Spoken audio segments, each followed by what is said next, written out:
आगम ग्रंथों में, कर्म सिद्धांत ग्रंथों में यह विषय बहुत सूक्ष्मता के साथ वर्णन मिलता है कि पौद्गलिक, हाँ बिल्कुल ठीक है, पौद्गलिक जो वर्गणाएं हैं जिन्हें कर्म वर्गना बोलते हैं, अर्थात कर्म के रूप में परिणमन करने की क्षमता, सामर्थ्य उन वर्गनाओं में है। कर्म के रूप में परिणमन होने की योग्यता, उपादान उनके अंदर है, किंतु जब तक आत्मगत रागादिक भावों का निमित्त नहीं मिलता तब तक वो वर्गनाएं वर्गना के रूप में रहती हैं। आत्मा अथवा जीव असंख्यात प्रदेशी हैं और उस जीव के प्रत्येक प्रदेश पर अनंतानंत वर्गनाएं विद्यमान हैं। यह आस्था का विषय है।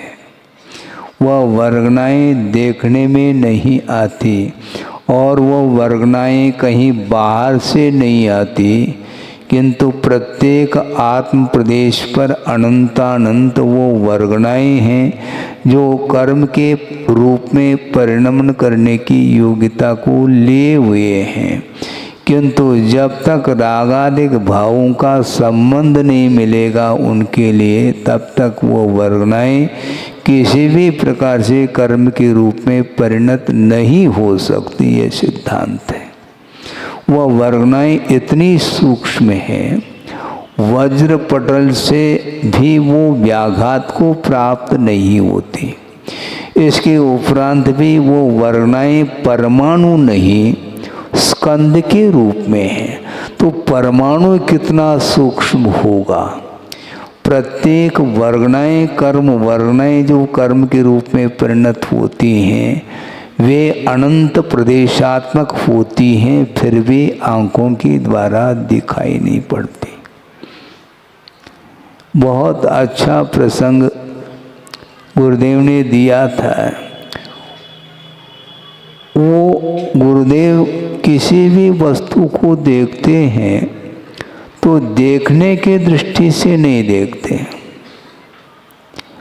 उस वस्तु के विषय में उनका चिंतन दौड़ता है।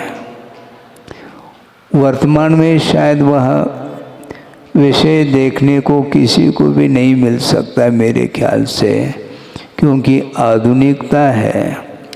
प्रत्येक घर सीमेंटेड है, आरसीसी वर्क से बिल्डिंग बने हुए हैं, किंतु पुराना जो कल्चर था उसको सामने रखा जा रहा है।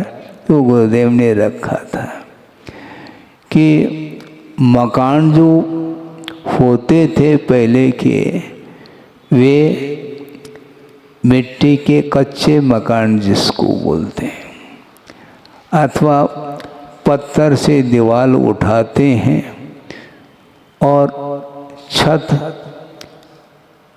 टीन का रहता है, अथवा कवेलू जिसको बोलते हैं। तो अब सोचो, विचार करो, ऊपर टीन है छाया के लिए और उस टीन में छोटे छोटे छेद हैं। उन छेद के माध्यम से सूर्य की रोशनी उस मकान में आती है और उस रोशनी की ओर दृष्टिपात करते हैं तो धूली के कण नजर आते हैं। वह वैसे देखने में नहीं आएंगे, आसमान में धूली के कण उड़ रहे होते हैं। इसके उपरांत भी उस रोशनी के माध्यम से देखने में वो आते हैं। कितने सूक्ष्म है वो। उससे भी सूक्ष्म वर्गनाएं होती हैं जो आत्म प्रदेश पर विद्यमान हैं और रागादिक भावों के माध्यम से उनका परिणमन आत्मा के साथ संबंध को प्राप्त हो जाता है। सोचो, विचार करो,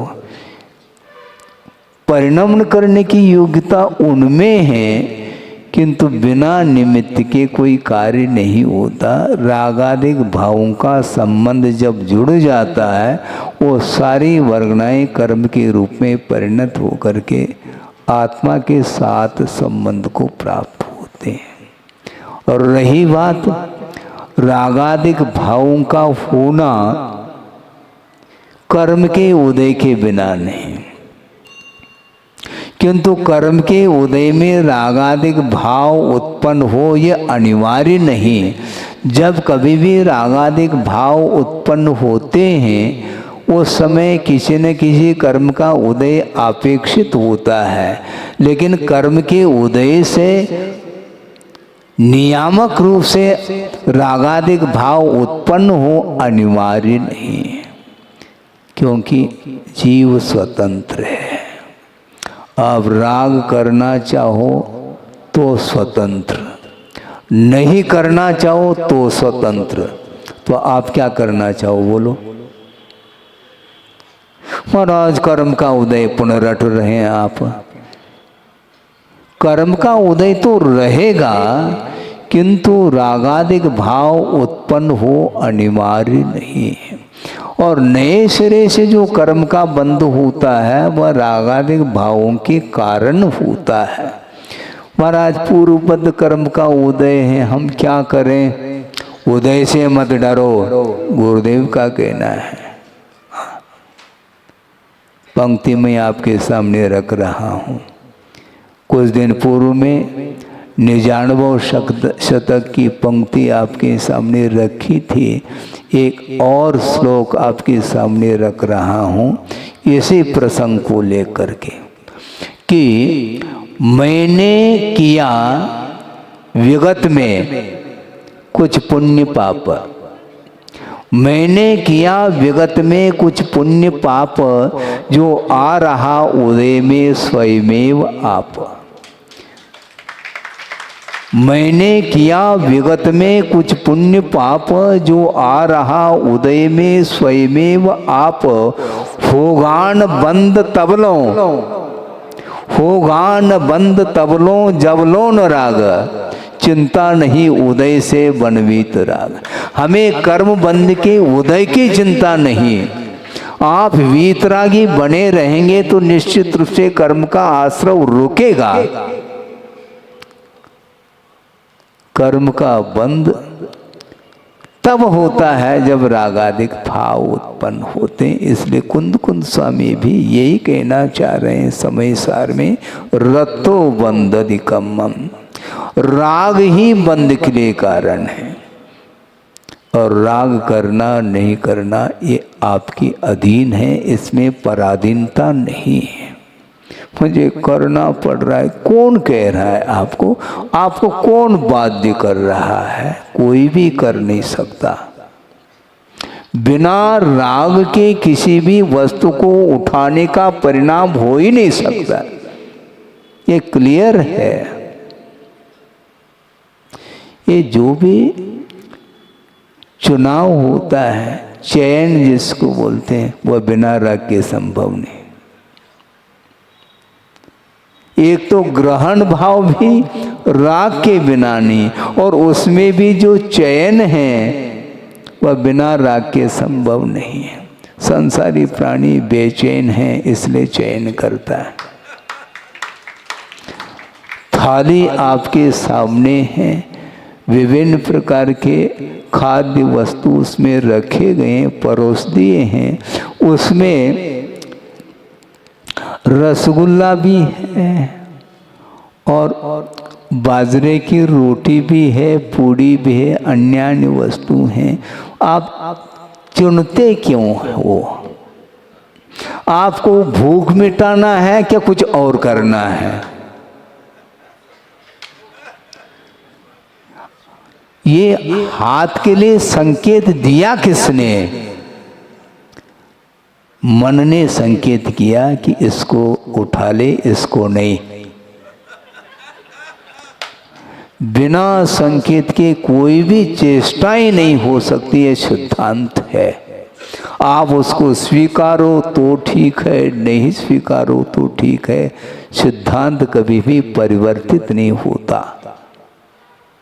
हाँ, जितने भी पंचेंद्र के विषय हैं वे सारे सारे विषय मन के लिए इष्ट भी और अनिष्ट भी, किंतु वस्तुतः देखा जाए स्वरूप की दृष्टि से हम विचार करते हैं तो कोई भी पदार्थ न इष्ट है न अनिष्ट है, अपनी मन की परिकल्पना है।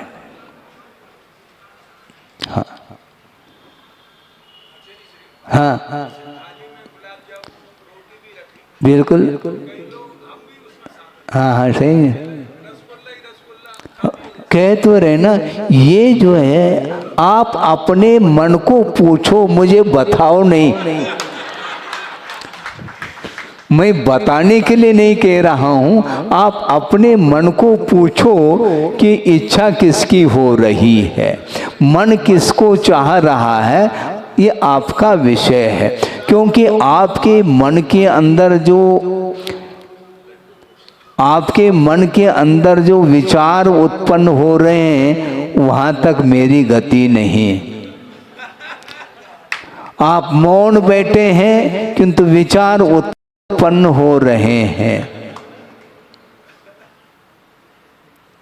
मेरे लिए सब परोक्ष है, आप प्रत्यक्ष ज्ञाता दृष्टा है अपने परिणामों की अपेक्षा से। आप सोचिएगा, बहुत कठिन है, सत्य को प्रकट करना बहुत कठिन है। आपके अंदर जो भी विचार उत्पन्न होते हैं, क्या यथाजात हो करके गुरु के सामने कह सकते हैं आप? नहीं कह पाएंगे आप, क्योंकि पाप छिपा हुआ रहता है। पाप को कोई भी उजागर नहीं करना चाहता है, किंतु कितने भी छिपाओ किंतु भगवान से छिपा नहीं सकोगे, ध्यान रखो। भगवान त्रिकालदर्शी हैं। प्रत्येक जीव के अंदर जो भाव उत्पन्न हो रहे हैं या होंगे वो भी ज्ञान के विषय बन चुके हैं, उनको छुपा नहीं पाओगे आप। हाँ, आप बिल्कुल एयर कंडीशन में बिल्कुल रहो, बाहर की रोशनी तक नहीं आ पा रही, बिल्कुल ठीक है, लेकिन आपके भाव उनके ज्ञान के विषय बन रहे हैं, बन चुके हैं। तो ग्रहण का भाव, उसमें भी जो चुनाव जो है, ये चयन क्यों है? इष्टानिष्ट की परिकल्पना संसारी प्राणी प्रतिपल करता ही रहता है। राग से कभी भी तृप्ति नहीं होती। सब सुन रहे हैं, प्रतिदिन किसी न किसी प्रसंग को लेकर के विषय रखा जाता है, इसके बाद भी प्रवचन समाप्त होने के उपरांत क्या राग के लिए विराम लग सकता है? बोलो, नहीं लग सकता। कोई बाधा नहीं, लेकिन परसेंटेज में कम करने का संकल्प ले सकते हैं। पूर्ण रूप से राग का अभाव यदि मान लो करने की आपके अंदर क्षमता नहीं है, तो कम से कम अनुपात से कम करने का पुरुषार्थ करिएगा। उसके बिना हम संसार से ऊपर 1 इंच भी ऊपर नहीं उठ पाएंगे, ये तय है। कषायों के भेद किए हैं, क्रोध, मान, माया, लोभ, और उसके भी वैरायटी हैं। अनंतानुबंधी क्रोध, मान, माया, लोभ अलग है, अप्रत्याख्यानावरणी अलग है, प्रत्याख्यानावरणी और संज्वलन अलग है। सोचो, अनंतानुबंधी का अर्थ क्या है? अनंत संसार के लिए कारणभूत मिथ्यात्व है, क्योंकि पूजपा स्वामी ने बिल्कुल स्पष्ट शब्दों में कहा है सर्वार्थ सिद्धि में, मिथ्यात्व किसको बोलते हैं? मिथ्यात्वम अनंतम, अनंत संसार कारणत्वात्, अनंत संसार का कारण होने के कारण मिथ्यात्व को अनंत कहा। और उसको बांधने वाली जो प्रकृति है वह अनंतानंदी क्रोध मान माया लोभ है। मिथ्यात्व प्रकृति अपने आप बंधती नहीं, उसको बांधने वाली प्रकृति अनंतानबंदी है, जिसको बोलते हैं अनंत आशा। सोचो, कम से कम अनंत आशा से तो ऊपर उठना चाहिए। और जो सम्यक दृष्टि है, जिसके अनंत अंदर अनंतानुबंधी का क्षय क्षोपशम अथवा उपशम हो जाता है, तो चतुर्थ गुणस्थानवर्ती वह सम्यक दृष्टि माना जाता है। आप सभी सम्यक दृष्टि में मुक्त कंठ से कह सकता हूँ। इसलिए कह सकता हूँ, चरणानियों की पद्धति से सम्यक दृष्टि की पहचान होती है, किंतु करणानियों की दृष्टि से कौन सम्यक दृष्टि कौन मिथ्या दृष्टि, इसका अनुमान नहीं लगाया जा सकता, क्योंकि वह सूक्ष्म विषय है। कर्मों का क्षय क्षोपशम उपशम हुआ क्या नहीं हुआ, ये दिव्य ज्ञान का विषय है। छद्मस्त अवस्था में परोक्ष ज्ञान के माध्यम से कहा नहीं जा सकता, किंतु जो व्यक्ति ग्रहित मिथ्यात्व से बचा हुआ है वह सम्यक दृष्टि है। क्योंकि सच्चे देव गुरु शास्त्र के प्रति जिसका श्रद्धान गाढ़ श्रद्धान बन चुका है, वह कभी भी सरागी देवी देवताओं की उपासना नहीं करता। इस अपेक्षा से सभा में जितने भी व्यक्ति बैठे हैं वह सारे सारे सम्यक दृष्टि है, लेकिन सभा के बाहर जो है उनको मिथ्या दृष्टि नहीं कह रहा हूँ, ये ध्यान रखो। हाँ, बहुत जल्दी आप शब्द पकड़ लेते हो। हाँ, मैं अलर्ट हूँ। यहाँ पर उपस्थिति की अपेक्षा से कहा जा रहा है, इसलिए सब सम्यक दृष्टि से स्पष्ट है। अनंत आशा को आप लोगों ने रोका है और रोकना चाहिए। राग समाप्त नहीं हो सकता, यह अलग है, किंतु पुरुषार्थ करना चाहो तो उसमें भी आप उत्तीर्ण हो सकते हैं। लेकिन संस्कार है अनादिकालीन, एक साथ उससे ऊपर नहीं भी उठता हो, किंतु उसको कम करने का पुरुषार्थ तो करना चाहिए। बड़ा विचित्र सिद्धांत है, किंतु वह यथार्थ है। वह ये है, आत्मानुशासनकार गुणभद्र स्वामी हुए हैं, उन्होंने आत्मानुशासन में एक प्रसंग दिया है आशा को लेकर के। हाँ, आशा गर्तः प्रतिप्राणी यस्मिन विश्व मनुपमम कहा। मतलब क्या हुआ महाराज? आशा रूपी गर्त अर्थात खाई। कितने जीव हैं? अनंतानंत जीव हैं, और प्रत्येक जीव के भीतर आशा रूपी जो खाई, इतनी विशाल खाई है, जिसके अंदर तीन लोक की संपदा, तीन लोक के पदार्थ भी उसमें हम डाल दें तो वह सारे सारे पदार्थ परमाणु के समान प्रतीति में आते हैं। इतनी विशाल खाई है। कौन सी? आशा रूपी खाई।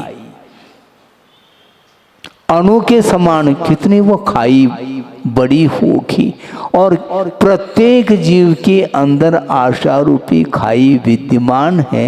तो ऐसी स्थिति में किसको कितना हिस्से में आएगा, विचार करो आप। आशागर्त प्रतिप्राणी यस्मिन् विश्व मनुपमम कस्य किम कियत आयाति वृथा वो विशेषता। तुम्हारी ये विषयों की जो इच्छा है, आशा है, व्यर्थ है ये, क्योंकि इस प्रकार की आशा करने से उसकी पूर्ति संभव ही नहीं है। इसलिए सम्यक दृष्टि अपनी आशा को हाँ समेट लेता है। अनंत आशा को एक तक ला करके जिसने रख लिया बहुत बड़ा काम कर लिया। क्योंकि अनंतानबंदी जो अनंत की आशा का वह प्रतीक है, उसको जिसने समाप्त कर लिया वह सागर समाप्त हो गया, चुल्लू भर पानी बचा है, ये ध्यान रखो। लेकिन ये ध्यान रखना बहुत रिस्क है, क्योंकि क्षायिक सम्यक दर्शन नहीं होने के कारण जो प्राप्त किया हुआ सम्यक दर्शन भी किसी भी निमित्त को लेकर के वह समाप्त हो सकता है। इसलिए आचार्य कहते हैं सावधान रहो। हाँ, प्रतिदिन उपदेश सुनने को मिलेगा, मिलता रहेगा। आप स्वयं स्वाध्याय भी करते हैं, करें, किंतु करने के उपरांत भी अपने आप को संयत बनाने की आवश्यकता है। ये भूख, इसकी तृष्णा, आशा अनंतात्मक है, उसको आप समेट लीजिए। कितना कठिन होता है। रात दिन संसारी प्राणी डूबा है, उसका दिमाग काम नहीं कर रहा है। इधर सुनते चले जाते हैं और पुनः वही कार्य करते हैं, तो उस समय कुछ समझ में आता है कि नहीं? उस समय प्रवचन की कोई पंक्ति काम में आती है? नहीं आती है। फिर कब आएगी वो? जिनवाणी है, प्रभु हैं, जिन बिंब दर्शन करते हैं और उनके चरणों में जाते ही परिणामों में उज्ज्वलता आती है, किंतु क्षण भर में वह उज्ज्वलता क्यों समाप्त होती है? तो आचार्य कहते हैं कारण सदृशम कार्यम। क्योंकि बाहर के परिसर में जो निमित्त आप जिस निमित्तों के बीच में जाते हैं तो उसका प्रभाव पड़ता है। उन निमित्तों से बचने का पुरुषार्थ करिएगा। अनंत काल से यही करता आया है, अभी भी इच्छा की पूर्ति नहीं हो पा रही है, तो वह आशा को समाप्त करने के लिए अपने को निरंतर वही करना पड़ेगा। एक ऐसा काल है, पंचम काल है, कि वह अवसर्पिणी है। हीमान परिणामों में उत्थान नहीं होता, परिणाम वृद्धिंगत नहीं होते, उसमें हीमानता आती है। वर्धमान होना चाहिए। वर्धमान स्वामी की उपासना करो तो परिणाम आपके उज्ज्वल निरंतर होते रहेंगे। कहा तो जाएगा। केवल मैं कहने के लिए बैठा हूँ, करने के लिए नहीं, करना आपको ही है। आपके अंदर जो भाव उत्पन्न हो रहे हैं उसका ज्ञाता मैं नहीं हूँ, इसलिए आपको समझना है। यथाजात होना खेल नहीं है बंधु। सभा में मान लो छोटा सा बालक है, वो कहता है जैसे भाव है वैसे ही बोलता है, माँ मुझे भूख लग रही है। हाँ बेटा समझाती वो। लेकिन मान लो कोई बड़ा व्यक्ति उसको भूख लगी है तो वो नहीं कहता मुख से मुझे भूख लगी है। किसी भी निमित्त को लेकर के सभा में से उठ करके चला जाएगा और खा पी करके पुनः आ जाएगा। क्यों? ऐसा क्यों? क्योंकि सभ्यता। एक और बात आ गई, लोग क्या कहेंगे, को का कहे। ये एक ब्रह्मचारी थे, नाम से कोई प्रयोजन नहीं, बहुत वृद्ध थे, उनका अवसान हो गया, कुंडलपुर में रहते थे। और गुरुदेव के सामने उन्होंने एक प्रसंग के अनुरूप कहा था कि महाराज आगम में तो 25 कषायों का वर्णन आता है, किंतु ये 26वीं कषाय है, को का कहे। कौन क्या कहेगा, यह जो है ना शल्य बना रहता है। इसलिए वह बालक के समान किसी के सामने अपने भाव को रखता नहीं। वो बहुत चतुर है वो। उसकी चतुराई को का कहे, इसलिए धीरे से वह किसी भी निमित्त को लेकर के बहाना बना करके चला जाता है और अपना काम करके आ जाता है। ये उसकी कुशलता है। ये कौन सी कुशलता है? क्योंकि दिमाग है उसके पास और छोटे बच्चे के पास कोई दिमाग नहीं, सहजता से बोल लेता। इसी को बोलते हैं सरलता। सरलता होनी चाहिए, कुटिलता ठीक नहीं। और कुटिलता के माध्यम से जो कार्य करके आ जाता है तो उसके अंदर जो भाव है वो किसी को ज्ञात नहीं, किंतु खुद को तो ज्ञात है और भगवान को छुपा नहीं पाओगे। मन पर ज्ञानी आपके विचारों को पकड़ सकते हैं, किंतु वह पकड़ते नहीं, क्योंकि इसमें क्या सार है? क्योंकि संसार का स्वरूप है। पूरा का पूरा संसार राग से आकर्षित है, उसको कहा जा सकता है। इसके उपरांत भी स्वयं की यदि रुचि है तो वह मोक्ष मार्ग की ओर बढ़ सकता है। अपने भावों को उज्जवल बनाए बिना कर्म बंध से हम बच नहीं पाएंगे। इसलिए मूल में मैं ये कह रहा था, वो सारी सूक्ष्म वर्गनाएं जो कर्म के रूप में परिणत होती हैं, उसमें जब तक रागादिक भावों का निमित्त उन्हें नहीं मिलेगा तब तक वो वर्गनाएं कभी भी कर्म के रूप में परिणत होकर के आत्मा के साथ उनका संबंध नहीं हो सकता। इसलिए आप राग करना चाहो तो कर्म बंद होगा, नहीं करना चाहो तो कभी भी कर्म बंद नहीं हो सकता। इसलिए गुरुदेव का ये कहना है, हमें कर्म के उदय की चिंता नहीं, क्योंकि बंधा हुआ जो कर्म है वह द्रव्य क्षेत्र कालादि के निमित्त को लेकर के वो उदय को प्राप्त होगा, किंतु बंध जो होगा उसमें आपकी स्वतंत्रता है। हाँ, कर्म का उदय होने के उपरांत हम कुछ भी उसमें कोई रद्दो बदल नहीं कर सकते। कर्म उदय आने के पूर्व में तो हम परिवर्तित कर सकते हैं कर्म को, किंतु उदय में आने के उपरांत उसमें कोई भी परिवर्तन संभव नहीं है। जिस अनुभव को लेकर के कर्म का आश्रय हुआ है, उसी अनुभव को लेकर के यदि उदय में आया है तो उसमें भगवान भी कुछ नहीं कर पाएंगे। हाँ, बहुत कठिन काम है। इसलिए भावों को संभालने का पुरुषार्थ करिएगा। विशुद्धि के माध्यम से दो लाभ है। एक तो लाभ ये है कि विशुद्धि के माध्यम से जो कुछ भी नया जो कर्म का आश्रय हो रहा है उसमें अप्रशस्त प्रकृतियों में स्थिति और अनुभाग कम पड़ता है और प्रशस्त प्रकृतियों में अनुभाग अधिक पड़ता है। ये सिद्धांत है। अनुभाग का अर्थ भी साथ साथ हम समझ लें, फलदान देने की जो शक्ति विशेष है उसका नाम अनुभाग है। कर्मों में शक्ति पड़ी है, किसके द्वारा? रागादिक भावों के द्वारा ही उसमें शक्ति आई है। अपने आप में उसके अंदर शक्ति नहीं है, किंतु परिणमन करने की योग्यता उसके अंदर होते हुए भी रागादिक परिणाम जितने तीव्रता को लेकर के होते हैं उतने ही उस कर्मों में फलदान देने की शक्ति, जिसको पोटेंसी बोलते हैं, वो आती है। और स्थिति भी विशिष्ट स्थिति को लेकर के उसका बंध होता है।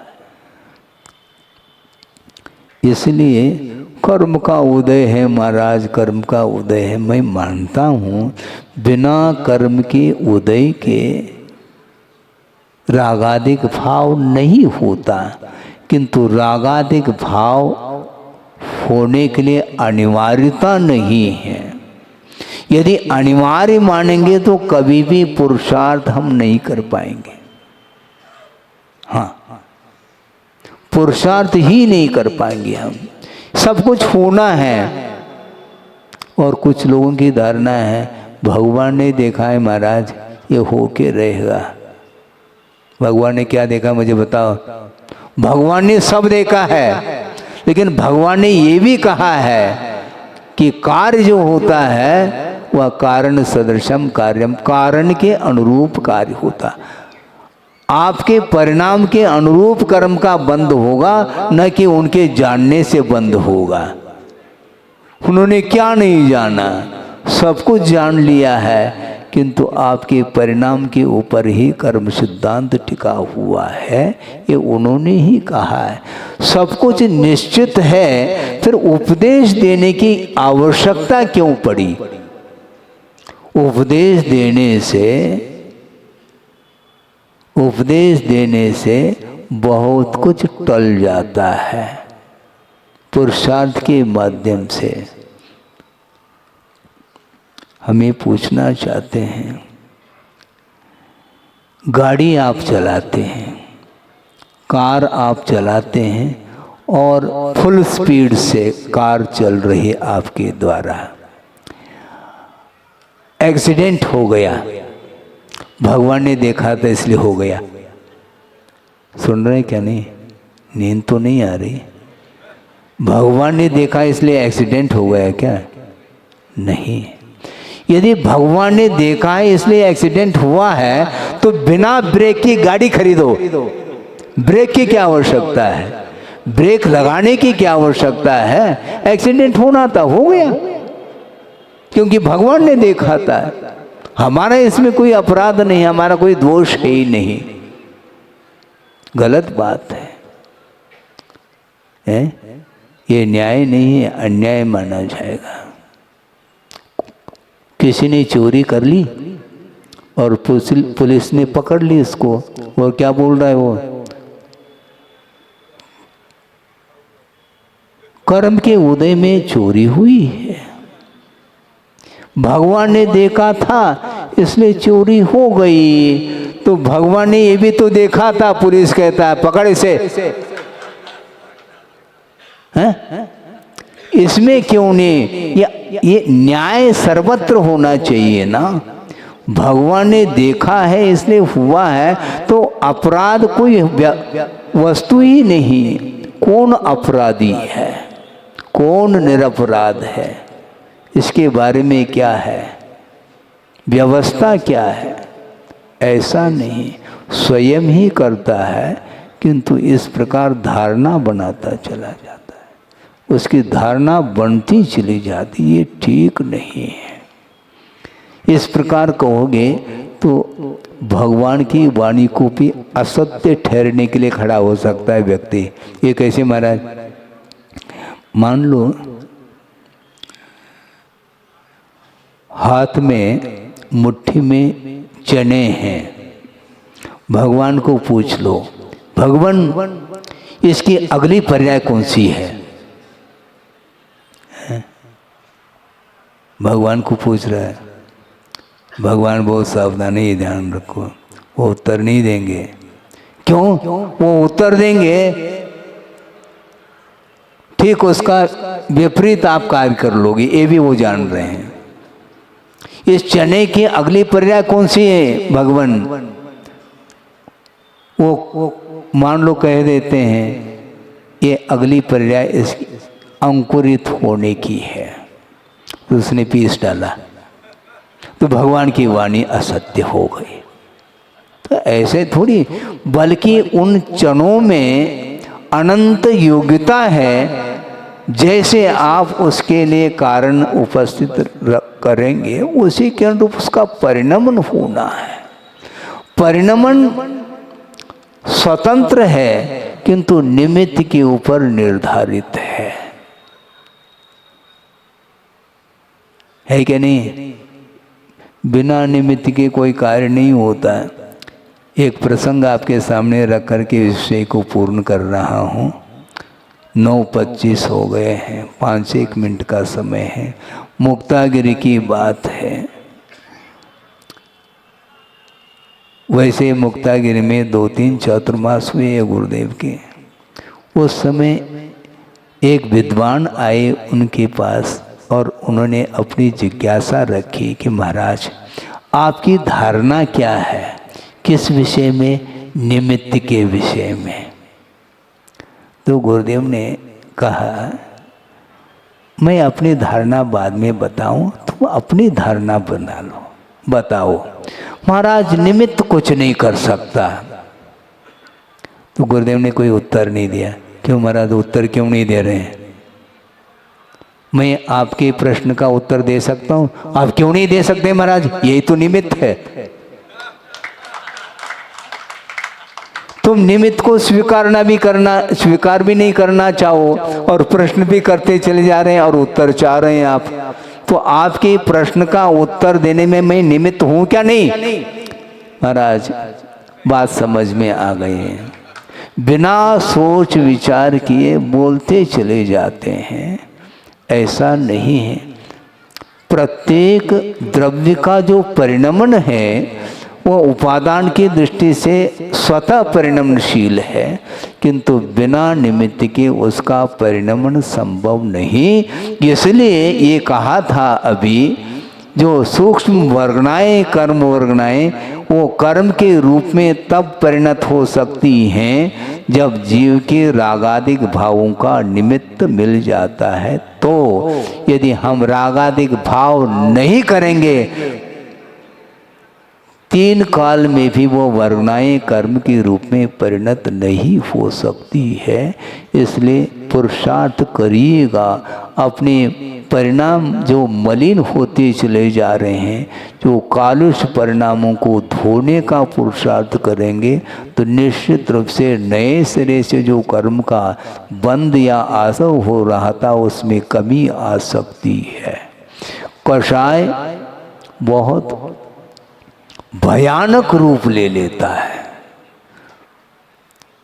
तीव्रता जिसको बोलते हैं। प्रथमाण युग पढ़ा आपने? जिनने पढ़ा, जिन्हें ज्ञात है उनके लिए नहीं, जिनको ज्ञात नहीं उनके सामने विषय रख रहा हूं। श्रेणी का उदाहरण की क्रूरता दूर हो गई और परिक्रमा दे करके बैठ गए। किसके चरणों में? यशोधर मुनि महाराज के चरणों में।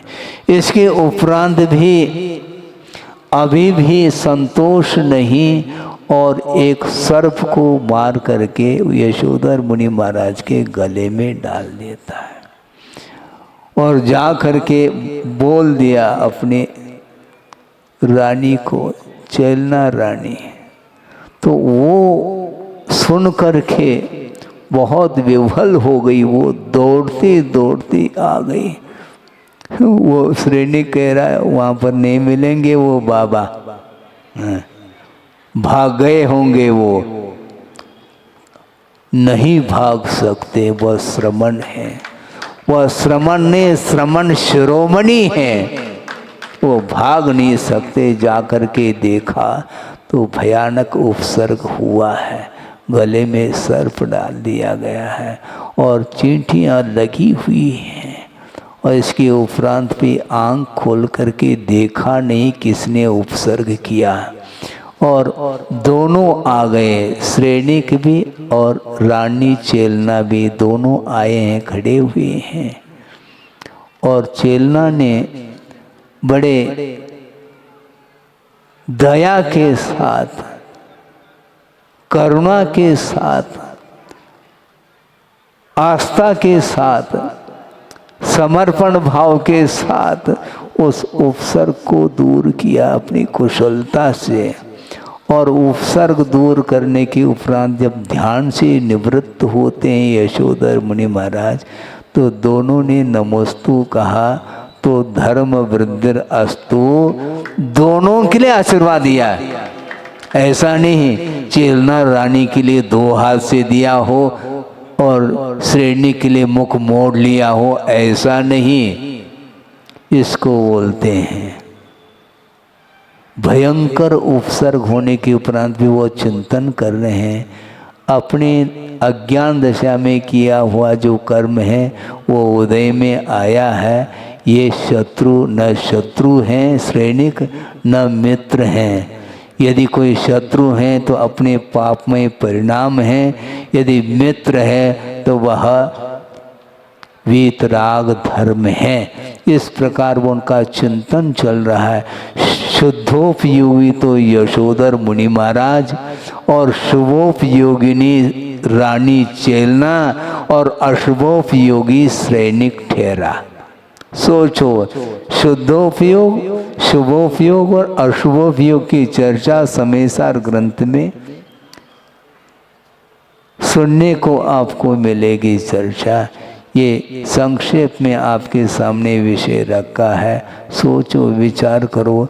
हमेशा सम्यक दृष्टि, वृत्ति, श्रावक अथवा श्रवण कभी भी दूसरे को शत्रु के रूप में स्वीकार नहीं करते, किंतु किया हुआ अपना अज्ञान दशा में किया हुआ कर्म का उदय है, उसका परिपाक है। इस प्रकार समझ करके वह विपाक विजय धर्म ध्यान में लीन होते हैं, किंतु अज्ञान दशा में संसारी प्राणी कृत्य करता है और उस कृत्य का फल भोगने के लिए वह अधोगति का पात्र बनता है।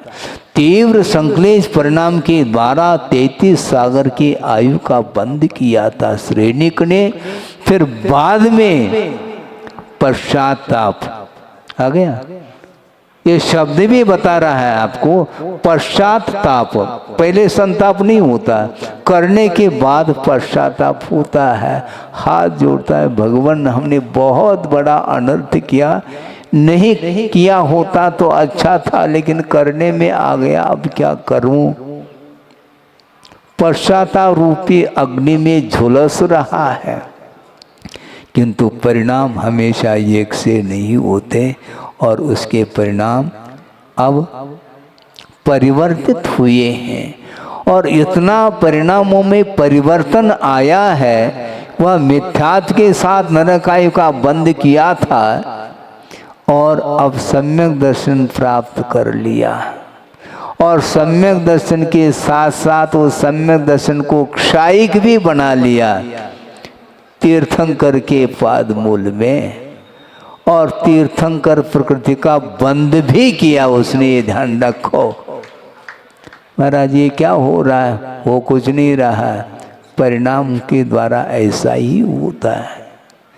33 सागर की आयु को जिसने बांधा था, बाद में सम्यक दर्शन के फल स्वरूप और उसको क्षय के रूप में परिवर्तित करने के फल स्वरूप वह 33 सागर की आयु अपकर्षण हो जाता है। वो घटती घटती घटती आयु कहाँ तक रह जाती है? 84,000 वर्ष मात्र रह जाता है। पहले नरक में, पृथ्वी में वह गया है। ये अपनी आलोचना, अपनी निंदा, अपनी गर्हा करने से इतना लाभ हो जाता है। तो इसका अर्थ ये थोड़ी है महाराज हम पहला कर लेंगे अहित दूसरे का, फिर हम भी सैनिक जैसे हाथ जोड़ लेंगे। ध्यान रखो, जानबूझ करके मत करो, पहले से अलर्ट रहो, जिसके कारण बाद में पश्चाताप न करना पड़े। और षोडश कारण भावना के द्वारा तीर्थंकर प्रकृति का भी बंद कर लिया और प्रथम पृथ्वी में वह पहुँचे हैं। क्योंकि अपकर्षण अलग वस्तु, किंतु आयु कर्म का कभी भी संक्रमण अर्थात परिवर्तन संभव नहीं है। और वो अभी कहाँ पर विद्यमान है? प्रथम पृथ्वी में है। और वहाँ से निकल करके चतुर्थ काल में महापद्म नाम की तीर्थंकर होंगे, मोक्ष मार्ग के नेता बनेंगे। वस्तुतः संसारी प्राणी का पतन अज्ञान के कारण होता है और उत्थान जो होता है वह सम्यक ज्ञान के कारण हो सकता है, होता है। इसलिए शास्त्र स्वाध्याय करने से, उपदेश आदि सुनने से हमें वस्तु तत्व का स्वरूप ज्ञात होता है। उसके माध्यम से अपने आप के जीवन को उन्नति के ओर ले जाने के लिए अवसर प्राप्त हो सकता है। हो इस पवित्र भावना के साथ अहिंसा परमो धर्म की जय। बोधि समाधि परिणाम शुद्धि स्वात्मोपलब्धि शिव शोक सिद्धि चिंतामणिम चिंतित वस्तुदाने त्वामंद मानस्य ममास्तु देवी। परम पूजा आचार्य गुरुवर श्री विद्यासागर जी मुनि महाराज की जय।